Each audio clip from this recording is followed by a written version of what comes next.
All right, so good evening, everyone, and welcome to today's session. I hope you're all safe and healthy, and I hope you're having a good summer so far. This is Emira, the Education USA advisor for Libya, and I'm very glad to have with me today my colleague Amy, the Virtual Education USA advisor for Iran, and our guest speaker from University of Albany, who has a lot to tell you about PhD studies in the United States. If you'd like to pursue your PhD in the US, this session is definitely for you. You will learn some tips on how to streamline your application process. You will learn more details about the standardized test scores, the transcripts, recommendations, personal statement, and how to write a successful CV or portfolio. Before we kick it off with our guest speaker, I'm going to leave the floor to my colleague Amy, who will do a brief introduction about Education USA, because we always have new students from different countries who are interested in studying in the United States. It's all yours, Amy. Thank you very much, Amira. Good morning, good afternoon, and good evening, everyone. Thank you for joining us for our PhD application package Facebook Live today. My colleague Amira and I are excited to be here with you and our wonderful guest speaker, Ms. Soha Acosta. My name is Amy, the Education USA advisor for Iran based in Washington, D.C. So what is Education USA? Education USA is a U.S. Department of State network of over 430 advising centers in more than 178 countries. Education USA works closely with the students and families, high school counselors, higher education institutions, and government organizations to ensure that the students across the globe get current and up-to-date information about U.S. higher education. Education USA promotes all accredited U.S. higher education institutions equally. We do not tell you where you should go, but we give you tools and resources so you can find out about the entire range of options and find the perfect school for yourself. Next slide, please. So how can Education USA help you? Advisors at Education USA provide educational advising services to international students through 5 steps: how to research your options, how to search for financial aids like scholarships, assistantships, how to prepare your application package, like this webinar that we are going to talk about PhD application package, how to get prepared for your visa interview, and all you need to know before coming to the US with your student visa. We encourage you all to take advantage of Education USA webinars, one-on-one advising meetings, Facebook Live sessions, university fairs, and everything else, or all the information me, Amira, and all other colleagues of ours designed and developed for you and share them on social media platforms. So now, with this background, I would like to pass it to our today's guest speaker, Ms. Soha Acosta. Can you tell us a little bit about yourself, your university, and how Education USA advisees can prepare their PhD application package? Thank you so much, Amira and Amy. I am going to share my screen so you can see everything I am about to present on. Thank you, everyone, so much for joining. Let me get this going. Okay. Hopefully everyone can see my presentation. So I'm going to talk to you all today about applying to and funding a PhD program in the US.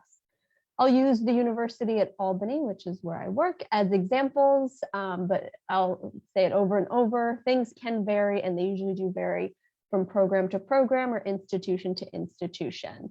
So I am going to keep it pretty broad so that you can apply it to whichever university you're applying to, but again, with some examples from the University of Albany. So a little bit about me. I am the Director of Graduate Recruitment and Marketing here in the Graduate School of the University at Albany. We have over 150 graduate programs, certificates, master's, and PhD programs. We are a Research One institution, so we're putting out the most research amongst universities in the US. So a great place to be when applying for graduate school.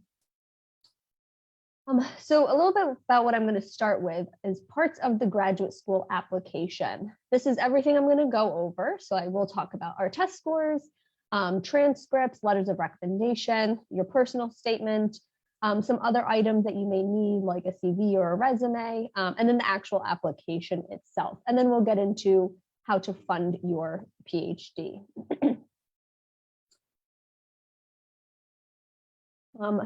With COVID, standardized tests, especially the GRE, may be being waived for certain programs.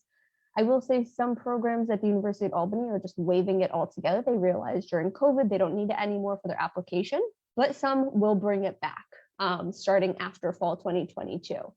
So if a standardized test score is required, is going to vary based on where you're applying, maybe what program. Sometimes even if it's not required for the actual program, it may be required for funding opportunities, which I'll talk about. So you definitely just want to keep this in mind and look to see if it's required. So most PhD programs are going to look for the GRE. There are other standardized tests such as the GMAT and stuff like that, but that's usually for a master's program, or if you're going to medical school or more professional programs, there are other exams. But for a doctoral program, they're usually going to ask for a GRE exam. What's the GRE? So it's a general test to provide sort of objective evaluations for applicants. It focuses on different skills, which I'll get into a little bit more, looks at critical thinking, there's a writing section, all of that. And the GRE, there's a general exam, but there are also subject tests. Usually most programs will ask for the general exam, but just keep in mind, some may ask for a subject test. So you just want to make sure you're reading all the instructions and all the details to know what is required. I did include some free study materials through ETS. ETS is the examination board that gives the GRE. So that's the website that you would go to register for the GRE. They are the ones who would send your test scores to the institution. And again, they provide some free study materials if you want to take a look there. GRE is about 3 hours and 10 minutes if you don't take the break, but it could be up to 3 hours and 25 minutes if you take the breaks that they provide, which I always recommend taking the breaks, get up a little bit, maybe move around, just give your brain a little bit of a break. So it is quite a long exam, but it is broken down into different areas. The first is analytical writing. This is where you're going to write either analyzing an issue, analyzing an argument. The next part is verbal reasoning. There are 2 sections. And this is what I always say is sort of like the vocabulary part. So where you're going to, when you're studying, you're going to be studying a lot of vocabulary. It might be a fill in the blank. It might be what's wrong with this sentence. And that's about 30 minutes. And then the last section is the quantitative reasoning, also known as the math section. So this math is usually pre-calculus math. So it's probably stuff that you've seen before, either in college. It just may have been a while since you've reviewed it. So hopefully once you start looking at study materials, all of that information comes back. Then there are some unscored questions. That's usually just questions they're testing out for future exams, and some research questions like, how clean was the facility? Was it easy to register for the GRE? You don't know which sections are unscored or which questions are unscored and which ones aren't. So you want to try to do your best on all the questions on the GRE exam. Scoring. So verbal and quantitative are from a 130 to a 170 scale in 1-point increments. Depending on what sort of a program you're going into, if you're going into a STEM program, they're usually going to focus pretty heavily on the quantitative section of the GRE. The verbal portion, again, don't just eliminate that because you're going into a STEM program. They may look at that in the analytical writing to see if you're going to be able to write maybe applications for grants, or again, if you're in a PhD program, you're going to have to write a dissertation. So they may look at those scores just to see how strong your writing and your verbal areas may be. But the analytical writing section is scored from 0 to 6 in half-point increments. So just keep this all in mind when you're going through, when you get your results, you know what it all means. And the fee to take the GRE is $205. So fortunately, there is a fee associated with the exam. GREs. I usually recommend you take the GREs about 6-ish months, if not earlier, from the deadline of your application. Why? Because you want to, one, give yourself enough time if you want to retake it, but also you want to give yourself enough time to have those scores sent to the institutions that you're applying to. So when you go in to take the GRE, so every institution has a code that's associated with the GRE. So UAlbany's code is 2532. So on the day of the GRE, you want to go in knowing the code of 4 institutions that you want to send your scores to. You get to send those scores for free, but you have to give those codes the day you take the GRE. If you walk out of the testing center, you now have to pay $27 for every institution you want to send your scores to. So just keep in mind, it may take a little bit of time for the institution to receive your scores, for it to all be connected to your application. So that's why I recommend just giving yourself enough time to buffer to make sure everything gets in by the deadline. And GRE scores are good for 5 years. So if you take it this year and then you decide you don't want to go to grad school next year, you have 5 years to use those scores that you received. Enough about standardized tests and the GRE. The next part are your transcripts. So when you're applying, every application is going to ask you to list what institutions you attended. So what bachelor's, master's, you want to include any institution after high school that you've attended.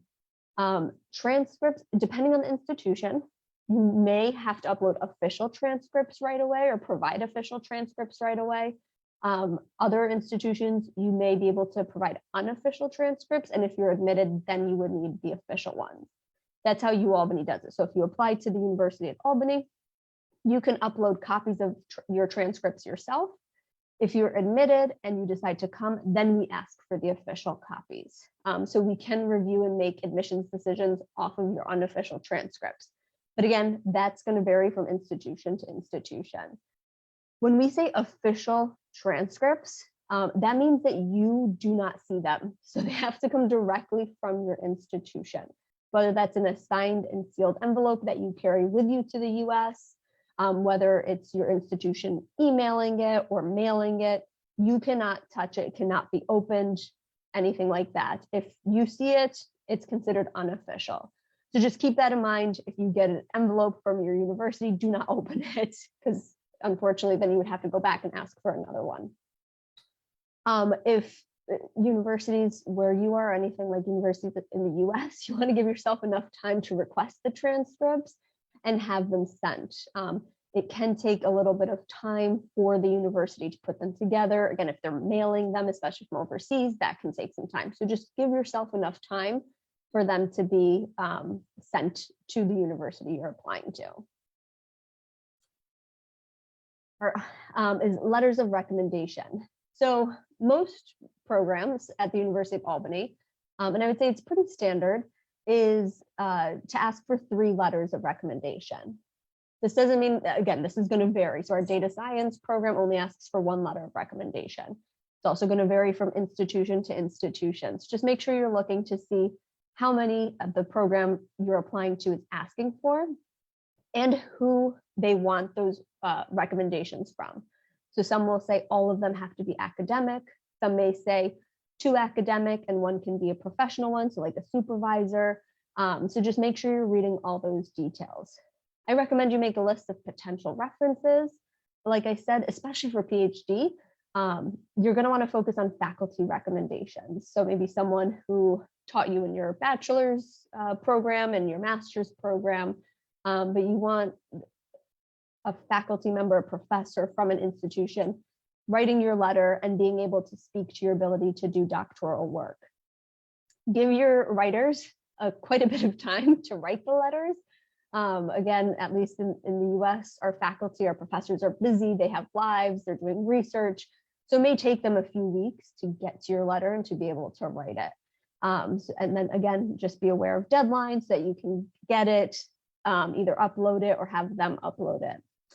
That's another thing I should talk about is how do you submit letters of recommendation? This is going to vary from application to application. At the University of Albany, when you apply, you put in the information, the contact information of the people who are writing your letters of recommendation. Then they get an email with instructions on how to upload it. So you never see it. It's not a paper copy. You're not mailing it, anything like that. It's coming from the person writing it directly into our application system. So again, you just want to be aware of what the process is, maybe let the person writing your letter of recommendation know so that if it goes to their spam, they can check their spam. They're aware, they're keeping an eye out for any instructions. I always recommend waiving your right to see the recommendation. If you don't waive the right, it can put like a little bit of a question mark as to why you want to read the letter of recommendation. So waiving your right just gives it a little more weight. It gives it a little more strength in your application. And who should you choose? You should choose people who can speak in detail about your work and work ethic. When going into a doctoral program, I would definitely say your ability to do research, your maturity, because again, you're going to be working in a PhD program very closely with faculty, with peers. So you really want them to be able to speak to those qualities that the admissions committee is looking for a PhD student. Next thing is going to be a personal statement. It may be called a statement of purpose, may be called a statement of background and goals. It can be called a variety of things when you're applying in the US.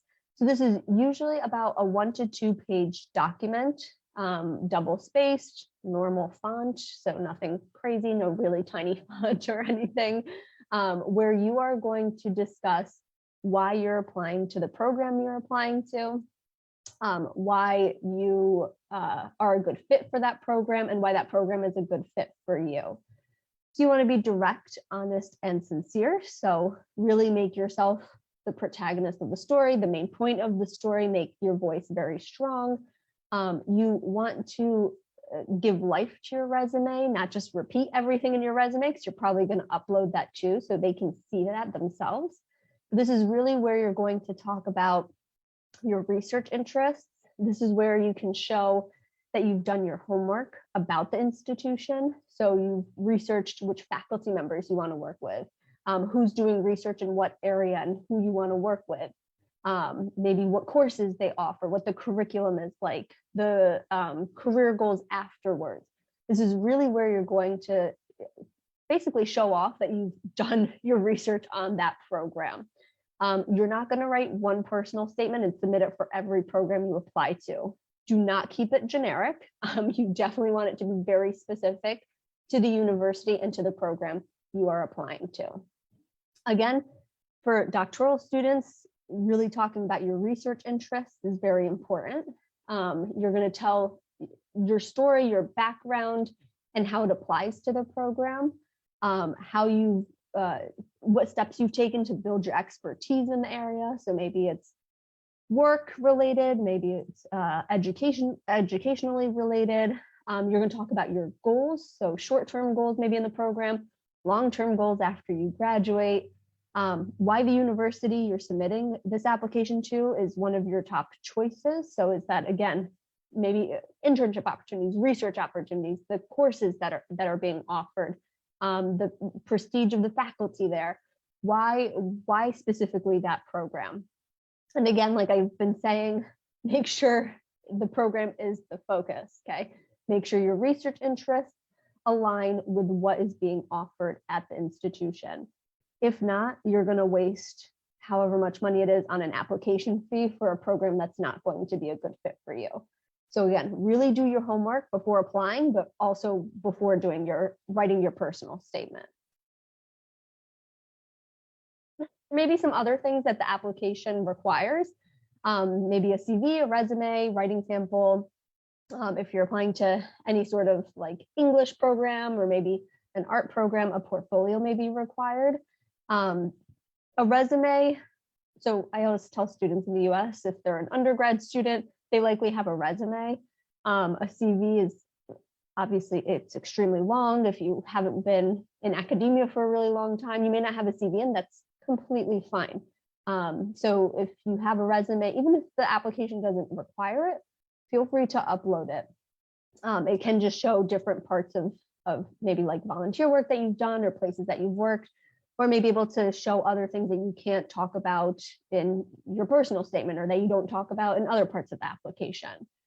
Some programs may require a writing sample. So again, just make sure you're reading the instructions. A writing sample could be something academic that you did for a course in your bachelor's or in your master's program, or something maybe more creative that you've written. So just make sure, again, you're reading the instruction for every program you are applying to. And the last part is the actual application. So don't forget, you have to actually submit an application and usually pay an application fee. So the University of Albany, our application fee is $75. This is going to vary from institution to institution. I couldn't tell you what any other institution's application fee is, but almost always there's going to be a fee associated with the application. Make sure, like I've been saying, you're reviewing all application requirements and deadlines.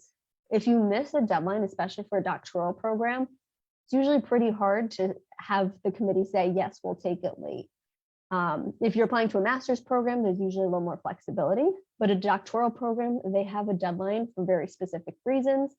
It's usually funding purposes. It's usually because they wait for all their applications to come in together to review the whole pool. Then they sit down as a committee and they say who they want to go out for offers. Deadlines can be as early as November. They usually are for doctoral programs, especially ones with funding. So most of our doctoral programs, the deadlines are usually mid-December, around December 15th. So you just want to make sure you are aware of those deadlines and you're applying before that deadline. The more competitive the school, the more competitive the funding, also the earlier the deadline. Apply as early as possible within the application period. Again, sometimes funding deadlines can be earlier. Some schools may review on a rolling basis, which means as applications come in, they're taking a look at them. So as early as you can, apply. And make sure you're familiar with all the instructions. So again, do they require a writing sample? Do they need extra information from you for funding? Is there a separate little bit of an application or essay you have to write? Pay attention to the details because those matter and they can disqualify you if you don't follow them. Application. I know we're going to have a Q&A at the end, so keep any questions about that in mind. I am going to now move on to talk about funding your PhD program in the US. So one recommendation that we give is to plan ahead. So you'll see, the reason I talk about the application first and funding after is because a lot of the things that are required for funding are usually things that you need for the application. So it's not like you're duplicating a lot of efforts, well, hopefully not having to duplicate a lot of efforts, but you can use information like your resume from your application to apply for funding as well. So you want to prepare your resume, make sure it covers your educational experience, any work experience you think is relevant, volunteer activities, anything like that. Having a well-rounded resume does make you a bit more competitive. So just make sure it's clean, it looks good, it has all the information you want on there. Again, get ready for the standardized tests, usually the GRE, because some schools may look at the GRE score for funding purposes. So you want to do as good as you can on the GRE, as well as you can on the GRE. Even if they don't require it maybe for the program, they may require it for funding purposes. So again, make sure you're reading details of the application. Make sure you know what you want to study. So if you're not truly interested in the field you're going to, you're like, I don't know, I just want to try it out. You're going to be less likely to finish, which is going to, affect you financially and all this stuff. So just make sure you know what you want to study. It also again, makes your application stronger when you go to write your personal statement and all of that, when you really have a passion for what you're about to pursue. So if you can, we're all here to talk about PhDs, but I left this in here just in case. Choose a PhD program over a master's, just because most PhD programs, that's usually where the funding is saved, the funding is saved for doctoral programs. So it's a little harder to get like a research assistantship or anything like that at the master's level. Not impossible, just a little more difficult. Whereas PhD programs, there are some that will only admit students that they can fund. So you are more likely to get funding at the PhD level than at the master's level. Another thing to consider is location. So for funding, you may be fully funded, you may be partially funded, but either way, you're just going to have cost of living outside of the university. So you do want to just take into account what the cost of living is where you are going to go. So the University of Albany, we're located in the capital of New York State, about 2.5 hours north of New York City. So with that, we're about a third the cost of New York City. So a great place to be able to focus on studies and not have to spend a lot of money when you're trying to do anything outside of the university. You also want to research post-graduation employment rates from the institution. Make sure you're being set up to hopefully get a job after, whether that's in academia, research, industry. So just, again, all things to consider when you're thinking of where to apply for graduate school. What kind of funding is there? There's need-based, which is usually for US citizens. So I'm not going to really talk about that. That's the FAFSA and all of that. But international students can usually apply for merit-based scholarships and assistantships. So there are two different kinds of sources. This is how I break them down. There's internal sources, so internal to the institution, and external sources, so outside of the institution. So like I said, this is usually need-based. So this doesn't apply to most international students. There are some loan companies that will give loans out to international students. Prodigy is one, Empower is another one that I've seen. So you may be able to take out an educational loan. There may be, if your employer is willing to sponsor your education, or maybe a governmental scholarship or something like that. And then some external fellowships that you may be able to apply to as an international student. But then mainly internal sources is what international students will be looking at. So institutional aid, that could be, again, a scholarship of some sort, or at the PhD level, we're really hoping for a teaching assistantship, a research assistantship, or a graduate assistantship. And I'm going to talk about each one of those. Merit-based means that you're usually nominated by your program, or again, it's based on merit, which is usually your grades. So this is, or it could be your test scores or something like that. The University of Albany has merit-based scholarships, usually for master's students, because again, they're partial, they're not full scholarships. Our full funding is reserved usually for our PhD student. But you can definitely look for merit-based funding at any institution you apply to. So other types of funding is, again, the university-wide graduate funding, which I'm going to talk about in a little bit.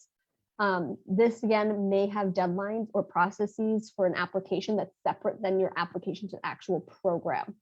So again, make sure you're reading all the details when applying. And then I will talk a little bit about some nationally competitive funding. For nationally competitive funding, I break it down here just to show that basically what you're submitting for your graduate application is usually also what you're submitting for your funding application. Okay, so again, prepare everything very well for both because funding could depend on it. And here are some examples of some nationally competitive funding. You do want to research all of these. Some of them require you to be a US citizen, so just make sure you're paying attention to details. Assistantships is usually what most international students are hoping to get when they're applying to a PhD program in the US. Assistantships can be in the form of a graduate assistantship, a research assistantship, which is where you're helping a faculty member in the lab This is why it's important to do research before you apply to make sure that there's a faculty member who maybe has a spot open in their lab. Our computer science program, for example, at the PhD level, if you apply and you haven't reached out to a faculty, they probably won't even review your application. So you have to reach out to a faculty beforehand, secure a supervisor, an advisor, and then you apply, and that faculty member is the one that would say, I have a spot, this is what I want to offer them for funding, for research in my lab. So that may be the case in some programs, that you must secure an advisor before you even apply. You reach out to them, you discuss your interests, they say yes or no, and that determines if you apply to the program. Others, that's not the case, and you can just apply to the program, and if they think you're a good fit, they would offer you something. Another one is a teaching assistantship. So this can vary based on the program, maybe based on what year you're in the PhD program. But this is where you serve as an instructor of record in a class. So you could be the main instructor teaching undergrad students. Maybe you're helping a faculty member grade papers or tests. Sometimes there are really big lecture classes that a faculty member will teach, and then the teaching assistant will help with grading, will help with sort of more breakout sessions, one-on-ones, maybe hold more office hours. So it really does vary based on what program you're applying to and what the need is in that program. And then there are some graduate assistantships, and this is more administrative work. So we have a few graduate assistants, for example, in the graduate school. One helps me with social media. We have a few who help with our front office, so they answer emails and stuff like that. We have graduate assistants in our International Student Scholar Services office in the library. So these are assistantships that aren't directly related to your program. They're not directly from your department, but they are on campus, and we provide a full tuition and a stipend. But the amount of money that you get will vary depending on what department you are in. Usually, if you get a research assistantship or a teaching assistantship, that's going to cover your tuition and a monthly stipend. So it will basically cover everything, which is nice. But that's why it's so competitive, and you need to be aware again of deadlines, instructions, all of that. You can negotiate a funding offer. So say you get one from one institution, but you really want to go to a different one. You can negotiate it. I would just be cautious when doing this. There's a way to go about it. You need to have at least one strong funding offer, and then you can go to another institution and say, this is what I got. This is what I think I can contribute to your institution. Is there any way that you can work with me on something similar? Or maybe they can't do full tuition, maybe they can do partial, but you can try to make a case if you really want to go to one institution over another, but you don't have a funding offer from one. So you can negotiate the offer, but again, I would just be very careful on how you do it. Okay, I think that's it for me. Talked a lot. Good thing we said I could go over 25 minutes, Amira. But this is my contact information. If you guys have any questions, please feel free to email. I will put a link in the chat too to a form that I have. So if you want to receive any other information from the University of Albany, you can fill out that form. And feel free to follow us on social media. We've done application fee waiver giveaways, a whole bunch of things. You can see stuff about students, research, all of that. So I'm going to stop sharing my screen. I'm going to put the link in the chat again to the form in case you want to fill that out. If you want any information about our programs or anything of the sort, feel free to fill it out. Yes. Thank you. Thank you so much, Soha, for your wonderful session and for providing a lot of great resources for our students, again, who are interested in pursuing their PhD degree in the United States. And this is a reminder for anyone who joined that lately. Welcome again. So now it is the Q&A part. It's your time to ask your questions to our guest speaker. And remember that you can rewatch our session on our Facebook pages. So you didn't miss anything. You can watch it again and you can share it with your friends as well. So we're gonna move to the first question that we received here in the Zoom. And we also received some questions on our Facebook pages as well. So, what would make someone's application stand out? It's a good question. I get this a lot. So I would say first and foremost is the fact that you've done your research on the program. So a strong statement of purpose, again, showing that your research aligns with the research at the institution, your career goals align with that. A strong statement of purpose can really make or break an application. Another thing that can make or break an application is the letters of recommendation. So those are the couple parts that I would really focus on. In general, you just want to be prepared for a PhD program in regards to having done research, hopefully maybe in your undergrad or your master's, having experience, not to say that all of that's, if you don't have any experience or anything like that's going to break it, but you do want to be able to speak to your ability to succeed in that program. And usually the way you do that is through your ability to have done research or again, work in an area that's similar to the program you're going into. That is perfect. Amira, can I ask the second question? I'm sorry, Amy. I just have like a follow-up question. Sure. Since she mentioned the letters of recommendations, so would you accept any translated recommendation letters, especially that there are many professors who do not speak, they cannot write in English like in professional way. So would you accept like the original, recommendation letter with the I think I got it before Amira cut out. So I think, yes. So at the University of Albany, we would. This is a good question to ask the programs you're applying to, though, because I would assume most would say yes, because if your faculty members in a different country and maybe English isn't their strongest language, I would assume, but how to submit them may be different. They may only accept a certified translation, and like that certified translator has to mail it in. So you just want to ask each program how to go about that and how to handle that. We would definitely accept that. For us, the recommender would still upload their letter, maybe in the original language in our system, and then we would ask for the translated copy, not from the student, but again, from a translator. We just can't have it pass through the hands of a student. That is great. Okay, so the second question is about communicating with faculty members or professors. So a couple of students asked, do we have to email professors before applying? I know that you mentioned that, so I think that to rephrase that, so I would say, what's the best way to communicate with faculty members and when it's the best time?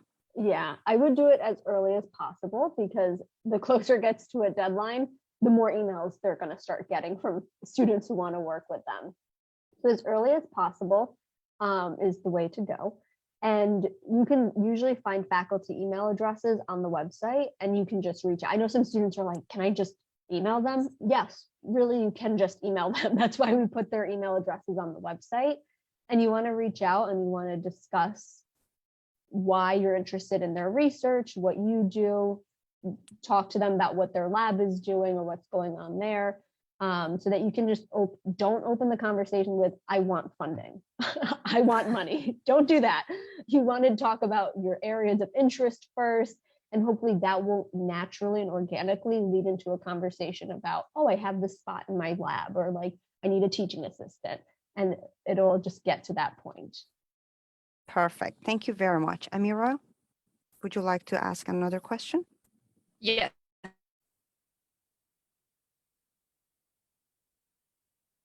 This is also a reminder for the students who are in this directly to our guest speaker. So the next question that I have is about the requirements. So what are the requirements for students who got, an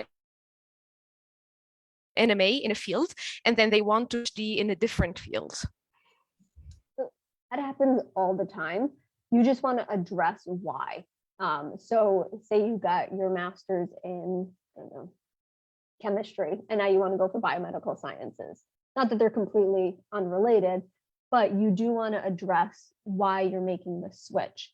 So maybe it's the fact that you did research in an area that was more directly related to the program for your PhD, and that really piqued your interest, and that's why you're switching. Or maybe you got a job in between your master's and going for your PhD that really sparked your interest in this new area. these are all things you would discuss in your personal statement, because sometimes it does raise a flag of like, why are they going from one program to another? That doesn't make a lot of sense. But if you put it explicitly in your personal statement, then there's no question as to why you're doing it.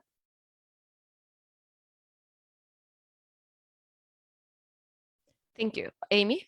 Sure. So another question that we receive is about offering info sessions. They want to know if your university provides any type of info session, virtual info sessions that the students can attend and educate themselves more about different types of programs, or any webinars or something like that. We 100% do. We do it all throughout the year. So if you fill out the link that I sent, you will start getting invited to those. We do webinars on different application materials, on life as a graduate student, how to apply, funding. We do a whole webinar on just funding. We also do info, like sort of office hours with current graduate students in different programs. So we do have students in PhD programs and in master's programs, and we send out monthly email invites. So again, if you fill that out, you'll start getting those for the fall semester, and you can register to attend to any that you would like. Perfect. Thank you.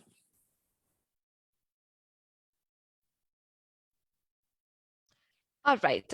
So the next question, let me just go back to the document. Yes. So yeah, I have a question that says, is a previous experience or research paper required to be admitted to a PhD program in the US? It varies on every program. So some programs may ask for you to submit a previous research paper or a writing sample. Some may not. So I would just make sure you're looking at every program you're applying to and what they require.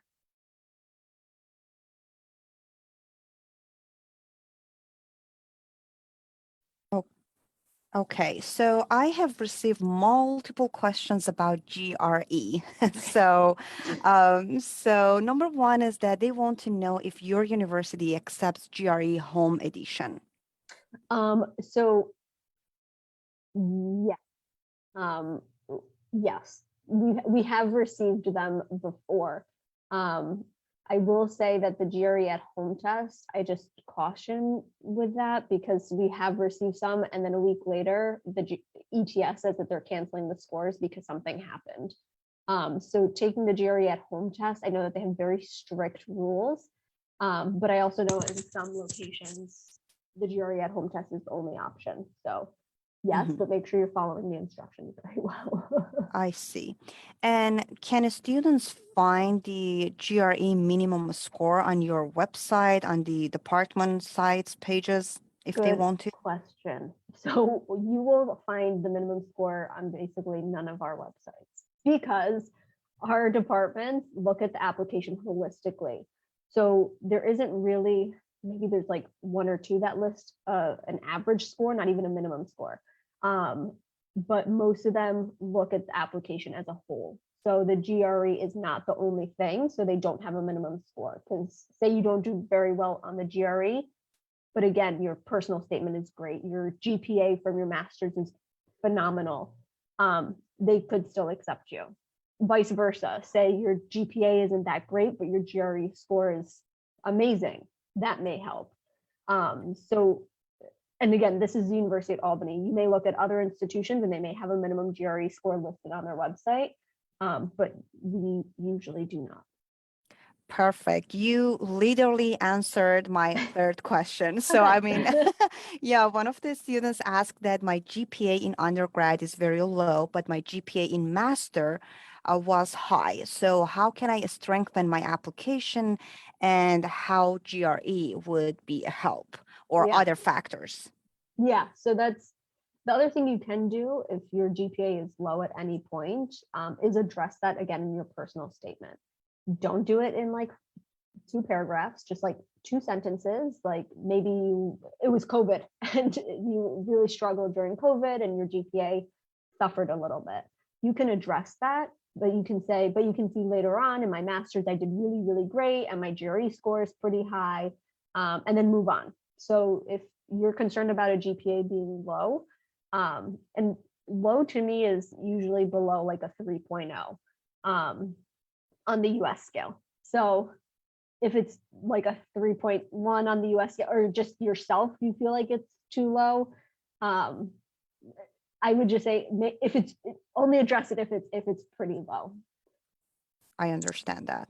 Okay, perfect. So, Amira, I believe that you might also have a question about GRE now that we are on this topic. Do you want to ask that question? I think Amira may have dropped off. I don't know if her. Okay. So Yeah. let me check very quickly. Yeah, you're right. So I think that, yeah. So for some reason, okay. So I can ask that question. So yeah, I mean, she texted me. Okay. So one of the questions that she had received from her Facebook is about GRE in medical measures. So is GRE helpful for applying in medical programs? So by medical programs, do you mean like just medical school? Medicine, yeah. So medical school is going to require the MCAT. It's not going to require the GRE. Okay. So it's a completely different exam specifically for medical schools. Okay. Okay. So I think that Amira is back. So Amira, can you hear us? Now, yes. I just found myself outside of the Zoom. Anyway, thank you. Thank you for helping for covering. So the next question that I have is like, is it mandatory to write a dissertation for a PhD or not? Yes. If you are going into a PhD program, you are going to be doing research and you're going to be writing a dissertation. Yes. Okay. So my other question is about loan for international students. I know that you briefly mentioned that. So we receive, this question most of the time that the students want to know if they can apply for loan as an international student for financial aid. So you can apply for loans from companies that give loans to international students. There aren't that many. I mentioned the two that I've seen, which is Empower and Prodigy Finance. But you, as an international student, usually cannot apply for a loan, like, again, through the institution. US citizens can apply for loans. It's through the institution, really, from the federal government. International students do not qualify for those.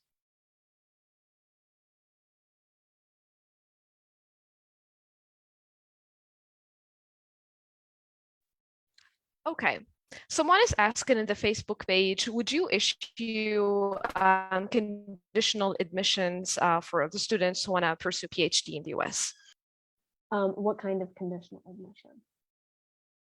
So if someone, so if someone, let's say, doesn't have, strong English requirement skills, so would that person, be eligible for the So at the University at Albany, it varies. Some programs do, some programs don't. And the reason for that is because usually at the PhD level, you're getting funding where you already need a very strong basis in English. So if you're teaching a course, your English needs to be very strong already.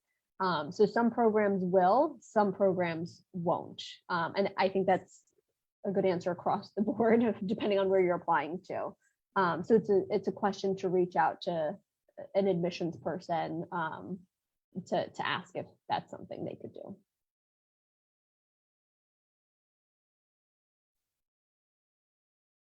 Okay. So another question that I see here is about, student associations. So they want to know how students can find other students from their country to just, get in touch and learn more about their experience. How they can just find those resources. Yeah, that's a good question. So every university probably in the US has a website that lists their student associations. So we have one that lists all of ours. The other option too is to reach out to the contact person like myself at the university and ask, or in the department specifically and ask. I create a WhatsApp group for admitted students for all international students so that international students can talk to each other, whether it's India, whether it's Nigeria, wherever. But that's another way to find people. We also have a Facebook group for admitted students. That's another way to find students. It's going to vary from institution to institution on what they do for this, but you can always find student associations, like the lists of what there are on the university website, and then you could reach out from there. Okay. So another question I have is about having an article or journal before applying for a PhD program. So, students want to know, if if they have not published any journals or proposals or something like that, can they still apply for a PhD program? Can they still communicate with with a faculty member? And if so, what should they say? They have not published anything. How they can just, communicate with the faculty member about the ideas that they have? So I think not being published when applying to a PhD program is actually more normal than being published when applying to a PhD program. If you're published, great. That's, again, you want to put that on your resume, you want to make that known. But if you're not published, I don't think that disqualifies you by any means to a PhD program. We have students apply directly from their bachelor's into PhD programs, and they're usually not published at the bachelor's level. So I don't think that's a problem. As long as you have some sort of research experience, I think that that's really what departments and committees are looking for, not so much that you've been published. And just reaching out to the faculty, like I said, I think you just start with, I'm really interested in your research. Can you tell me a little bit more about it? This is what I do. Again, just don't jump in asking for money. That's just, it's a little too much. So true. So I think that Amira is out of the webinar again. Yeah. So, so I think that it's the end of the Q&A session. Thank you very much for everyone who joined us today and anyone else who was actually online on our social media platforms on Instagram, Facebook, and other platforms. Hopefully it was a helpful and useful webinar for all of you. Any additional points or final thoughts you want to share, Ms. Soha? I just want to say thank you everyone for joining. This was great. I hope you got your questions answered. And if not, again, fill out that form. That's how you get our contact information. That's how you start to get invited to our events, our webinars, our meet and greets with students. So if you want any other information about the University at Albany, I'll put it in the chat again. Please fill that out and we'll be in touch. Thank you very much. Amira, any final thoughts? Yes, I would like to thank you again, Soha, for joining us today. And thank you, Amy, for working on this with me as well. And I would like to thank the students for coming today and for asking all of those burning questions. So as most of you know that we always bring different topics for our live info sessions, make sure to keep an eye on our Facebook pages and register to our any upcoming events or workshops we have. So thank you again for your time and enjoy the rest of your day. Thank you, everyone. Have a beautiful day. Bye.